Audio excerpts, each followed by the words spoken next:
Mm-hmm. Yes. Got a question?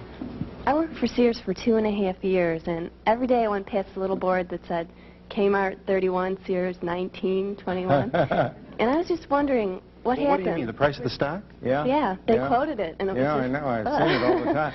And I was in profit sharing, and I kind of started to wonder, with all Sears pushing to sell and to produce and just to be marvelous, what happened? Why is Kmart? Why is Kmart? I'm not a business expert. I don't know why Kmart went ahead of Sears.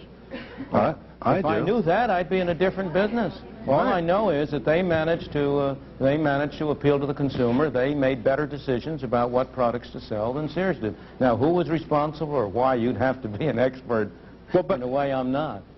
Kmart was better at discounting than Sears. Well, fine. That's what consumers wanted. Fine. Then they served the consumer. Didn't when Sears decided that it would approach or broach the issue of the arena of discounting, their sales shot up. Well, they still but their profits diminished.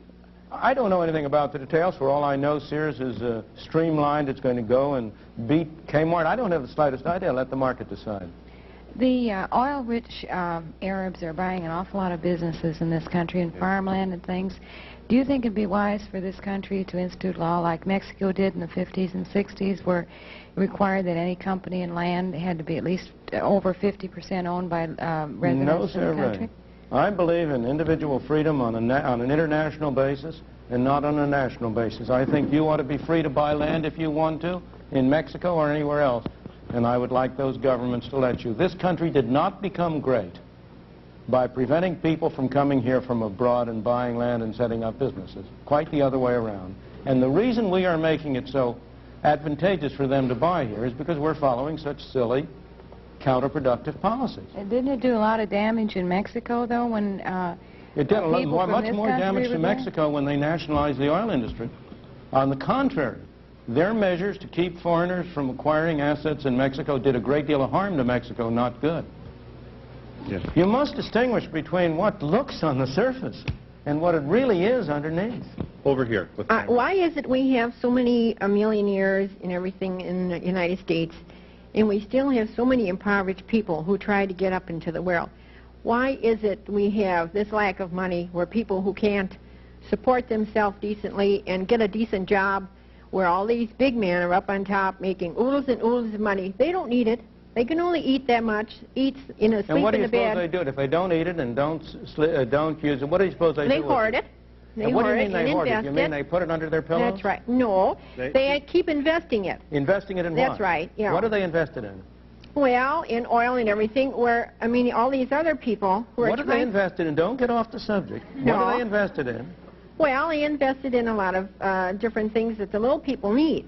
Well, do they invest it in factories? Yes. Does some of that money end up in machines? Yes. Do those factories and machines provide ordinary working people with jobs or not? What do you suppose the productivity of this country would be and of the wage rate would be if the total amount of capital in this country today was what it was 100 years ago? Where do you suppose the improvements in productivity come from except from the investment by people of their savings? But let me go to your fundamental question. First place, nirvana is not for this world. There is no paradise. Of course we've got a lot of people who are poorly off. But if you look at it over time, if you get a sense of proportion, the well-being of ordinary people has been the main thing that has been improved by economic progress and economic growth and development. And most residual hard cases of poverty today are the result, again, of a failure of government. Why do we have a black teenage unemployment rate in 30 to 40%? Because of two failures of government. One, a failure to provide decent schooling, which is a governmental responsibility. Has been, whether it should be or not, it has been. And second, because of a minimum wage rate, which prevents those kids who haven't had decent schooling from getting jobs at low pay at which they can earn the skills on the jobs that would enable them to rise to higher pay. If you look at the sources of poverty, you will find most of them are derived from what I regard as wrong-headed government policies.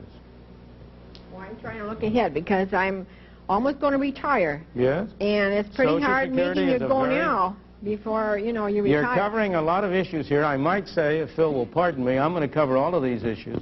Yeah, please, let's get this plug in, because it is an important program, which is...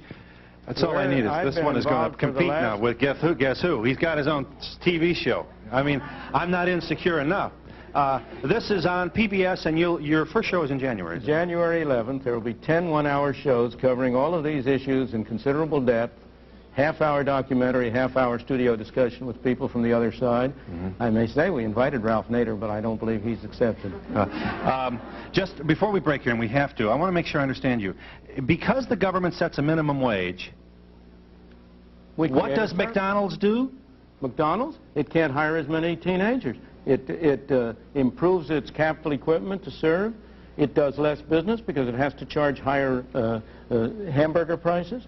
In the absence of a minimum wage, McDonald's would be able to offer a larger number of jobs to a larger number of youngsters, and they would be able to acquire some skills. And not only McDonald's. So we hire more people get work. Younger people. The younger people would work, and they'd get a chance to develop their skills to become productive members of society instead of being driven into a cycle of poverty and of welfare, which is absolutely deplorable. Milton Friedman, the economist, returns in a moment.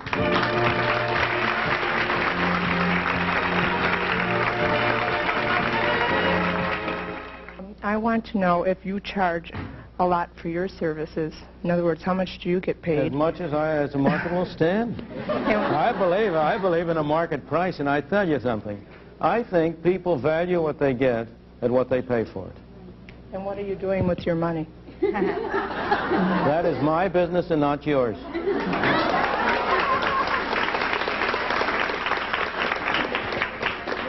Dr. Freeman.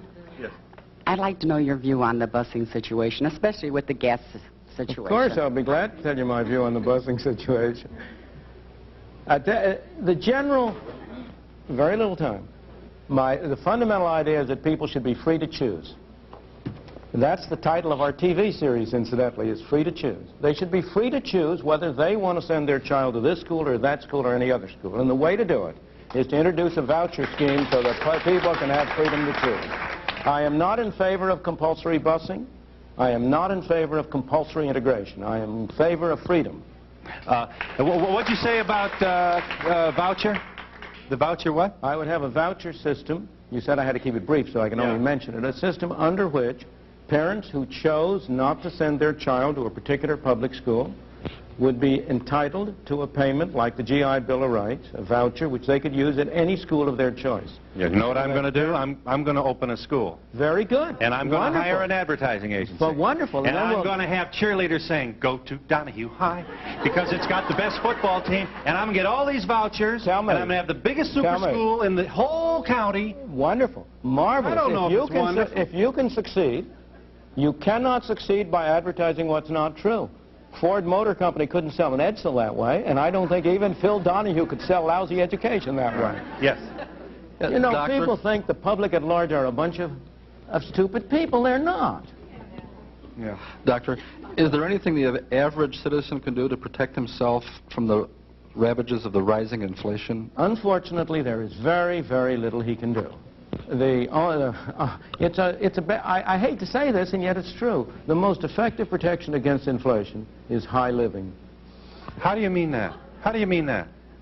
I mean that. Unfortunately, there are no assets which you can confidently acquire with the expectation that they will provide you a hedge against inflation. On the other hand, if you buy yourself a nice house, you buy yourself a nice suit, you buy yourself a picture to hang on the wall, you are protected against the ravages of inflation. So, in other words, convert your money into material things? Unfortunately, it's not a very desirable thing to do. Don't convert all of it. You've got to have some reserve for emergency. I'm not saying this is a good thing.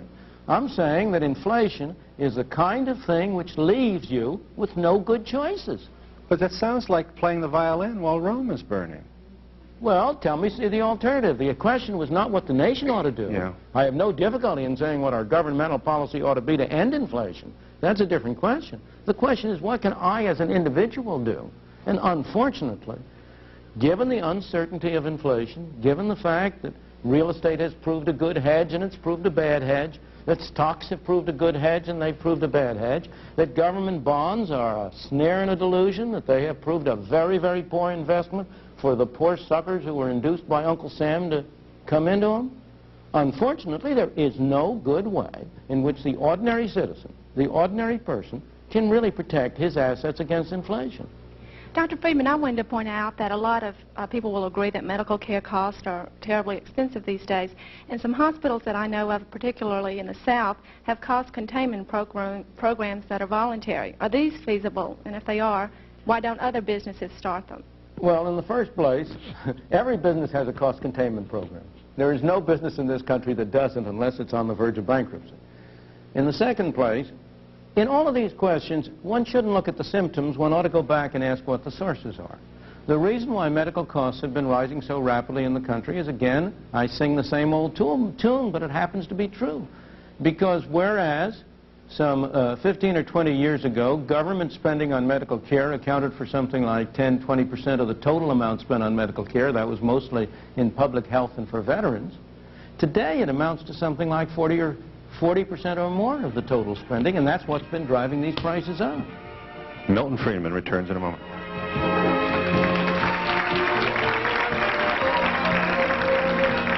You'd be against mandatory wearing of helmets for motorcyclists, too. Of course. I think people ought to be free to do what they want. What's wrong with... why can't the government be paternalistic and maternalistic and care for its citizens? Well, that depends on what kind of government you want. Of course it can be, but it turns out that the paternalism tends to serve the interests of the people who are being paternal and not the people whom they are supposedly protecting. And it's expensive, too. I am not... don't misunderstand me. I'm not against all government measures. I'm not an anarchist. I believe we need a government for certain basic functions. We need a government to protect this country from foreign enemies. We need a government to protect me from being bashed over the head by you. And because you can find some valid function of government doesn't mean that everything government does is valid. And the problem today is not that we have too little government, but much too much government. Milton Friedman can be seen on PBS next year in several one-hour shows. Many thanks to this Nobel Prize winner for bringing his enthusiasm to our show, and thank you for your participation. Have a nice day, everybody.